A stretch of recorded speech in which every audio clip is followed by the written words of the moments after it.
Stephen মিলারের নতুন কৌশল কি আরও কার্যকর? প্রকাশ্যে কম থাকলেও কি তার প্রভাব বেড়েছে? এই নীতিগুলো কি আমেরিকার অভিবাসন ব্যবস্থাকে বদলে দেবে? মিলারের পরিকল্পনা কি মানবাধিকার প্রশ্নে বিতর্কিত? আপনারা দেখছেন টিভিএন 24 নিউজ নেটওয়ার্ক। সবশেষ আপডেটে স্বাগত জানাচ্ছি আমি শোয়েব আক্তার। প্রেসিডেন্ট ডোনাল্ড ট্রাম্পের কঠোর অভিবাসন নীতির প্রধান স্থপতি স্টিফেন মিলার এখন আগের তুলনায় অনেকটাই আড়ালে কাজ করছেন। তবে দৃশ্যপটের আড়ালে থাকলেও তার প্রভাব বা নীতিগত অবস্থান একটুও বদলায়নি, বরং অনেক ক্ষেত্রে আরও বিস্তৃত ও কৌশলগত হয়েছে।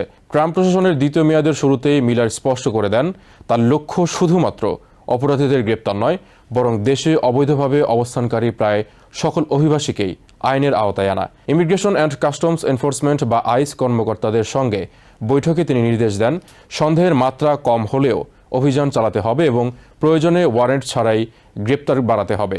তার এই অবস্থানই দ্রুত কঠোর অভিযানের ভিত্তি তৈরি করে। এর ধারাবাহিকতায় প্রশাসন প্রতিদিন হাজার হাজার গ্রেপ্তারের লক্ষ্য নির্ধারণ করে। মিলার নিজেই প্রতিদিন অন্তত ৩,০০০ গ্রেপ্তারের লক্ষ্য নির্ধারণের কথা বলেন, যা পূর্ববর্তী প্রশাসনের তুলনায় কয়েক গুণ বেশি। যদিও বাস্তবে এই লক্ষ্য পূরণ করা কঠিন ছিল, তবুও এর ফলে মাঠ পর্যায়ে চাপ বেড়ে যায় এবং দেশজুড়ে অভিযান তীব্র হয়। এই কঠোর নীতির বাস্তব প্রতিফলন দেখা যায় বড় শহরগুলোতে। লস অ্যাঞ্জেলেস সহ বিভিন্ন ডেমোক্রেট নিয়ন্ত্রিত শহরে ব্যাপক অভিযান চালানো হয়, যেখানে কর্মক্ষেত্র, রাস্তাঘাট এমনকি আবাসিক এলাকাতেও গ্রেপ্তার অভিযান পরিচালিত হয়। পরিস্থিতি এমন পর্যায়ে পৌঁছায় যে ন্যাশনাল গার্ড মোতায়েন পর্যন্ত করা হয়। তবে এই কৌশলের বড় মোড় আসে মিনিয়াপলিসে। সেখানে অভিযানের সময় 2 আমেরিকার নাগরিক নিহত হওয়ার ঘটনা ব্যাপক সমালোচনার জন্ম দেয়। শুরুতে মিলার কঠোর অবস্থান নিলেও পরে কিছুটা পিছু হটতে দেখা যায় তাকে। তিনি স্বীকার করেন আইন প্রয়োগকারী সংস্থার পক্ষ থেকে ভুল হয়ে থাকতে পারে এবং ভবিষ্যতে আরও সতর্কতার প্রয়োজন রয়েছে। এ ঘটনার পর প্রশাসন কৌশল পরিবর্তন করে।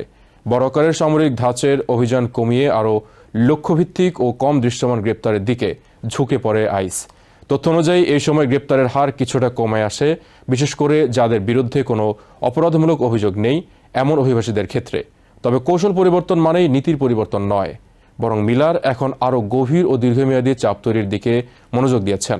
তার পরিকল্পনার অংশ হিসেবে অভিবাসীদের জন্য জীবনযাত্রা কঠিন করে তোলার উদ্যোগ নেওয়া হচ্ছে, যেমন সরকারি সুবিধা পাওয়া কঠিন করা, পাবলিক হাউজিংয়ে প্রবেশে বাধা, এমনকি ব্যাংকিং বা আর্থিক লেনদেনেও সীমাবদ্ধতা আনার চিন্তা করা হচ্ছে।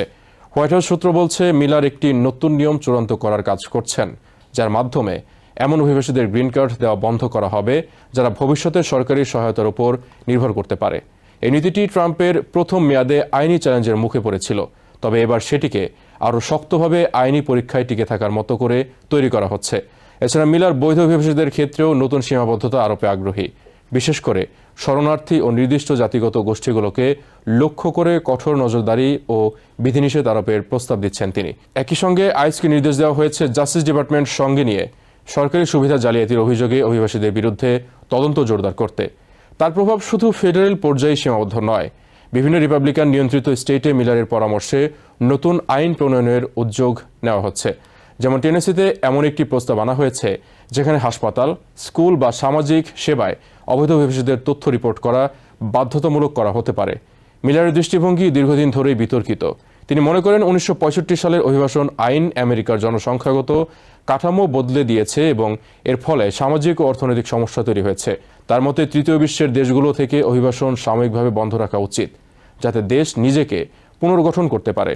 তবে গবেষণা ও পরিসংখ্যানের বড় অংশই এই দাবির সঙ্গে একমত নয়। বিভিন্ন গবেষণায় দেখা গেছে অভিবাসীরা অপরাধ কম করে এবং অর্থনীতিতে ইতিবাচক অবদান রাখে। তবুও মিলার এই অবস্থান থেকে সরে আসেননি।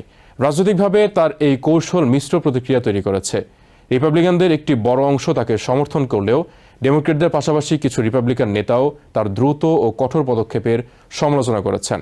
স্টিফেন মিলার এখন এমন এক কৌশল অনুসরণ করছেন যেখানে প্রকাশ্যে কম সক্রিয় থাকলেও নীতি নির্ধারণে তার প্রভাব অটুট। সরাসরি অভিযান থেকে সরে এসে তিনি এখন প্রশাসনিক, আইনি ও অর্থনৈতিক চাপের মাধ্যমে অভিবাসন নিয়ন্ত্রণে জোর দিচ্ছেন। বিশ্লেষকদের মতে এই নীরব কৌশল হয়তো রাজনৈতিকভাবে কম আলোচিত, কিন্তু বাস্তবে এটি আরও কার্যকর এবং দীর্ঘমেয়াদী প্রভাব ফেলতে পারে। ফলে ভবিষ্যতে আমেরিকার অভিবাসন নীতি কোন দিকে যাবে তা অনেকাংশে নির্ভর করছে মিলারের এই নীরব কিন্তু শক্ত অবস্থানের ওপর। নিউ ইয়র্ক থেকে সম্প্রচারিত টিভিএন 24 টেলিভিশন বিশ্বজুড়ে বাঙালির কণ্ঠস্বর।